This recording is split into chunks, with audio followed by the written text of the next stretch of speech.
Hey everyone, and welcome to the Easy English Podcast. I'm Zoe. I'm Liam, and we are so glad you're here for our very first deep dive. Yeah, this is going to be fun. We're going to try to help you learn English in a fun and easy way. That's right. We know that learning a new language can be really hard, especially at the beginning. Yeah, especially in the beginning, have you ever tried to memorize a ton of new words? Oh my goodness. It can feel like your brain is totally overloaded. It's like trying to remember a million phone numbers. It's impossible. But don't worry, because today we're going to explore a different approach to learning new words. One that's all about making things easier and simpler. Okay, so let's dive into this idea. We've been looking into some ideas from this language expert named Steve Kaufman. Steve has learned so many languages, and he's got some really cool ideas on how to learn new languages effectively without all the stress. Yeah, without all that stress. So one of the things that Steve says is that vocabulary is super important. Like, you need words to understand and talk about anything. You can't speak without words. Exactly. But Steve's point is that just trying to learn every single word by itself might not be the best way to learn a new language. It's true. It's like if you want to bake a cake and you just try to memorize the names of all the ingredients, That's a great analogy. you're not going to know how to bake a cake. Yeah, you need to see how those ingredients work together. Right. Just like you need to see how words work together in sentences. Exactly. Steve believes that it's much more effective to focus on understanding the meaning of words in context. Context. Yes, context is like the recipe for language. Oh, that's good. It tells you how to use the words in real situations. So instead of just trying to memorize long lists of words, we should try to see how those words are used in real situations. Like how native speakers use them. Yeah, and the more that you see a word in different situations, the better you'll understand it. It's like learning a new dance move. Yeah. You just got to keep practicing it in different ways. That makes sense. Yeah. So how do we actually put this idea of learning in context into practice? Well, Steve suggests that we spend less time on vocabulary drills and more time on activities that let us see the language in natural situations. Okay, so what kind of activities are we talking about here? Things like reading maybe simple books or articles, or watching movies or TV shows with subtitles, Ooh, or listening to podcasts. or listening to podcasts. Good plug. But seriously, it's about finding things you enjoy that also give you a chance to see those words in action. Yeah, and don't worry if you don't understand every single word. No, you don't have to understand every word. The idea is just to get a general sense of what's going on. And as you keep encountering those words in different situations, you'll start to pick up their meanings naturally. It's like putting together a puzzle. I love puzzles. At first, you only have a few pieces, but as you keep finding more pieces, the picture starts to become clearer. It does. So we don't need to be afraid of making mistakes. No, not at all. In fact, Steve believes that making mistakes is really important when learning a language. Yeah, because when we make mistakes, our brains pay more attention and try to figure out why we made the mistake. Oh, interesting. So it's like a wake-up call for our brain. It is, and this is how we learned our first language. I never thought about it like that. But yeah, little kids make mistakes all the time when they're learning to talk. Right, and eventually they figure it out. And it's not always because someone corrects them. No, sometimes they just figure it out on their own. That's pretty cool when you think about it. Our brains are like language learning machines. They really are, and Steve says we can use the same process when we are learning English. So we shouldn't be afraid to experiment and try things out, even if we're not totally sure if we're right. Exactly. The more you use the language, the more opportunities you'll have to make mistakes and learn from them. It's like learning to ride a bike. Oh, yeah. You're going to fall a few times, You will. but eventually you'll get the hang of it. You will, and each time you fall, you learn how to balance a little bit better. So it's all part of the process. Hmm. Those mistakes are just stepping stones. That's beautiful. I love it. To fluency. Mistakes are stepping stones to fluency. Now, you mentioned earlier that Stowe thinks we learn our native language differently than we're often taught a language in school. Yes, he has this really interesting idea called the English language immigrant paradox. Okay, that sounds complicated. Can you explain that to me? It's basically the idea that sometimes children of immigrants who didn't grow up speaking English at home become better readers than kids who grew up speaking English. Really? That's surprising. Why do you think that happens? Well, Steve suggests that it might have something to do with motivation and the value of education. So it's not just about how many English words a child hears, but also about how much they want to learn and the support they get from their families. Yes, exactly. It shows that there's a lot more to language learning than just being exposed to words. It's true. It's like you can have all the ingredients to bake a cake, but if you don't have the right recipe or the right oven, it's not going to turn out right. That's a great analogy. Mm. So what does this mean for someone trying to learn English as an adult?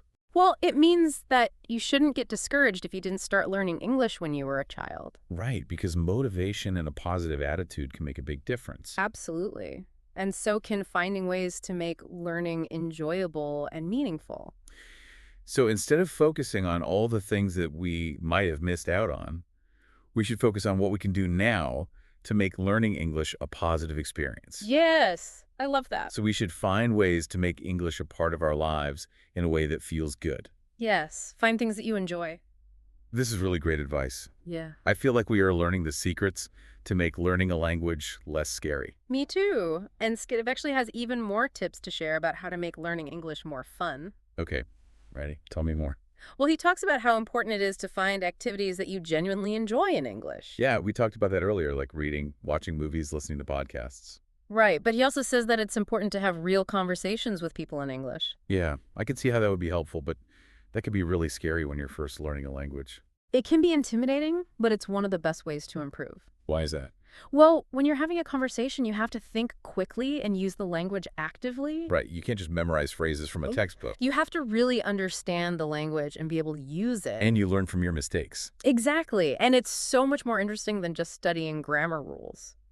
So where can people find opportunities to have conversations in English? Well, there are lots of ways. You could join a language exchange group online or find a conversation partner or just chat with English-speaking friends. And if you're not quite ready to talk to someone face-to-face, you could always just practice by yourself. Yeah, talk to yourself in the mirror. It might sound a little silly, but it's a good way to get more comfortable speaking. That's true. The more you practice, the more confident you will feel. This is making me think about what we were saying before about our brains being like language learning machines. Oh, yeah. How so? Well, Steve compares the way that we speak to how artificial intelligence works. That's interesting. I've never thought about it like that. So AI uses this huge database of words to try to predict what word might come next in a sentence. Oh, like how we use our own knowledge to put words together into a sentence. Exactly. And when AI makes a mistake, it learns from that mistake and then it makes a better prediction the next time. Oh, just like us. Just like us. So it's all about this process of constantly learning and improving. And recognizing that mistakes are totally normal. I like how Steve is not afraid to talk about mistakes. too. It makes learning English seem much less intimidating. And the more fun. He's saying it's okay to be human. Exactly. Okay, so we have talked about a lot today, the importance of context and making mistakes and finding the right environment for learning and how our brains are like AI. Wow, it's a lot. It has been really cool to dive into Steve Kaufman's ideas on vocabulary learning. It has. And I think the most important thing that we've learned today is that learning English doesn't have to be stressful. That's such a good point. We want it to be fun. Yeah, we want to make it fun and enjoyable for everyone. Exactly. But before we finish up, Steve has one more really interesting point that he wanted to share with us. Yeah, okay, I want to hear it. What is it?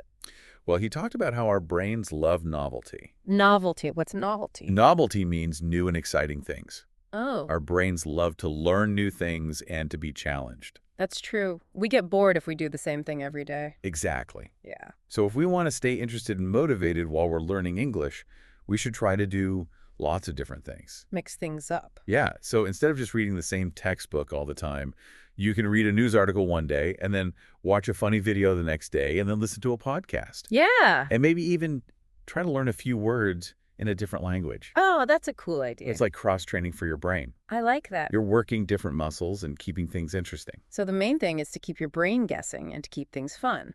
Exactly. Make learning English an adventure. Not a chore. Yeah, I feel like this has been a really inspiring conversation today. Me too. I have a whole new perspective on language learning. I'm excited to try some of these ideas. And to all of our listeners out there, we hope that you feel inspired too.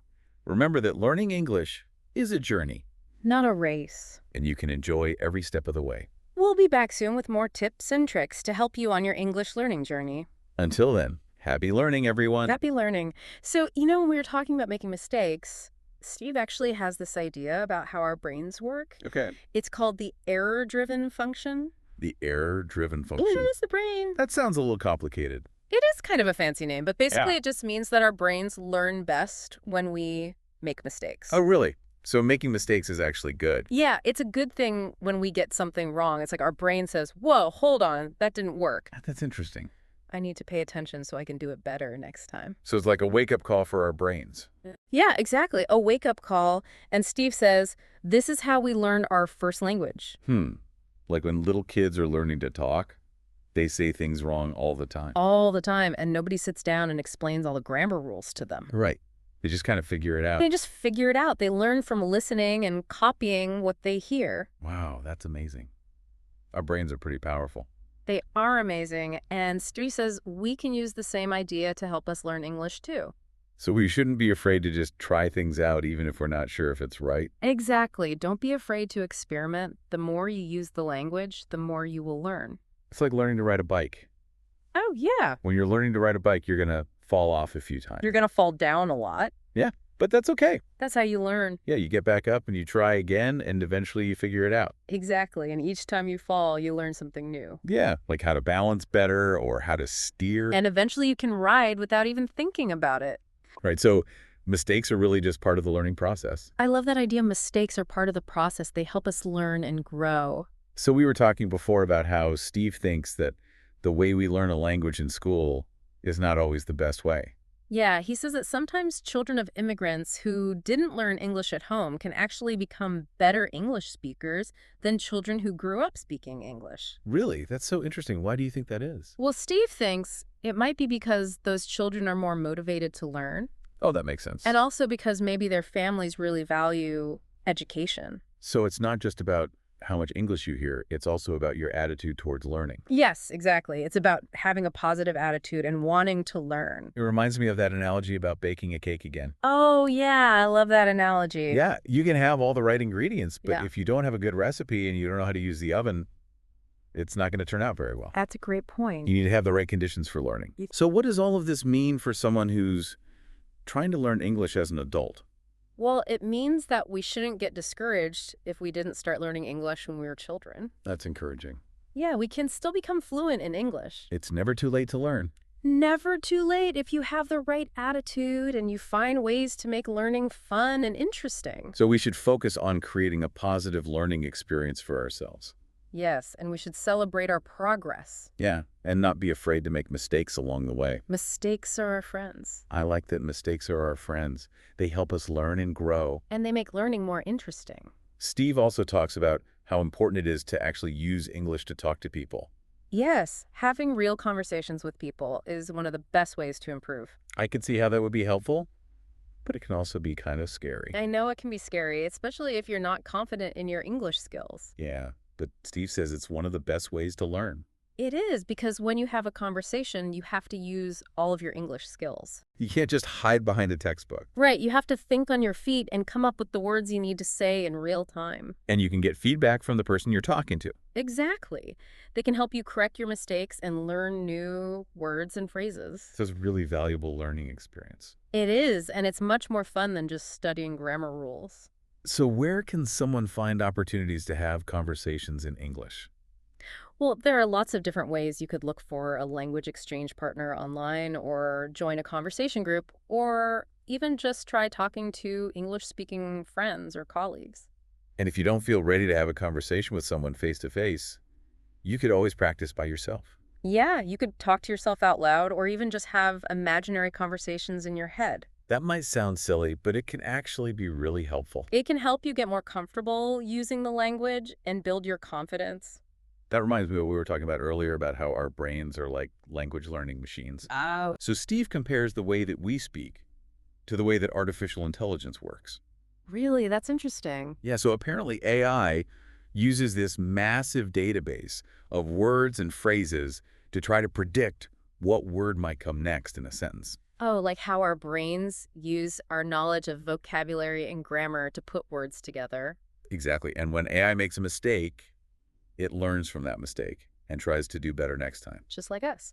Exactly. So we're constantly learning and improving as we use the language. And mistakes are part of that process. I like how Steve doesn't try to pretend that learning a language is always easy. Me too. He's very realistic. He acknowledges that it can be challenging and that we're going to make mistakes along the way. But he also shows us that it can be fun and rewarding. Yeah, I feel much more motivated to keep learning English after hearing his ideas. Me too. He's very inspiring. Okay, so we've talked about a lot of different things today. The importance of making mistakes and finding the right learning environment. and how our brains are kind of like AI. We have. It's been a fascinating look at the way we learn vocabulary. It has. And I think one of the most important things we've learned is that learning English doesn't have to be a chore. We can make it fun. Yeah, we can find ways to make it enjoyable, and that will make us more likely to stick with it. Exactly. And the more we enjoy it, the more we'll learn. But before we finish up, Steve actually have one more really interesting point that he wants to share. Oh, okay. I'm curious. What is it? He says that our brains crave novelty. Novelty. What's that? Novelty means new and exciting things. Oh, okay. So if we want to keep our brains engaged and learning with us, we need to make sure that we're always doing something new and different. So we shouldn't just do the same thing every day. Right. If we do the same thing over and over again, we're going to get bored and our brains are going to stop paying attention. That makes sense. So Yeah. we need to keep things interesting. Exactly. So instead of just sticking to the same old textbook, maybe we should try reading a news article one day, and then watching a funny video the next day, and then listening to a podcast after that. And maybe even try learning a few words in a different language. Whoa. Yeah, that's a cool idea. It's like cross-training for your brain. I like that we're working different muscles. Yeah, and keeping things fresh and exciting. So the key takeaway here is to keep your brain guessing. Make learning an adventure, I love that, learning English as an adventure. not a boring chore. So today we've learned that making mistakes is good, Yes. and finding the right environment for learning is important. Yes. And our brains work kind of like AI, That's right. and we should always be looking for new and exciting ways to learn English. Exact. To keep things fun and interesting. This has been a really inspiring conversation. I agree. I feel like I have a whole new perspective on language learning, Me too. I feel so motivated to keep learning and improving my English. and I hope our listeners feel the same way. I hope so too. Remember, learning English should be an enjoyable experience. Yeah, it's a journey, not a race. And we can all reach our goals if we just keep practicing and having fun. That's a great message to end on. Thanks for joining us today on the Easy English Podcast. Thanks for having me. And to all of our listeners out there, we'll be back soon with more tips and tricks to help you learn English the easy way. Until next time, happy learning, everyone.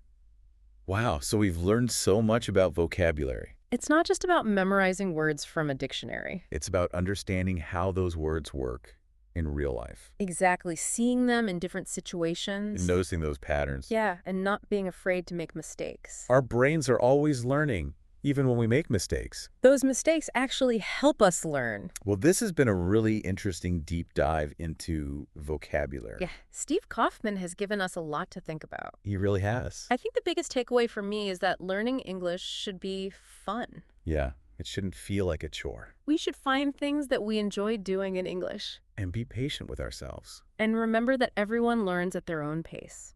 So to all of our listeners out there, keep practicing. Keep exploring. And keep having fun with English. We'll be back soon with more tips and tricks for learning English the easy way. Until then, happy learning, everyone. All right.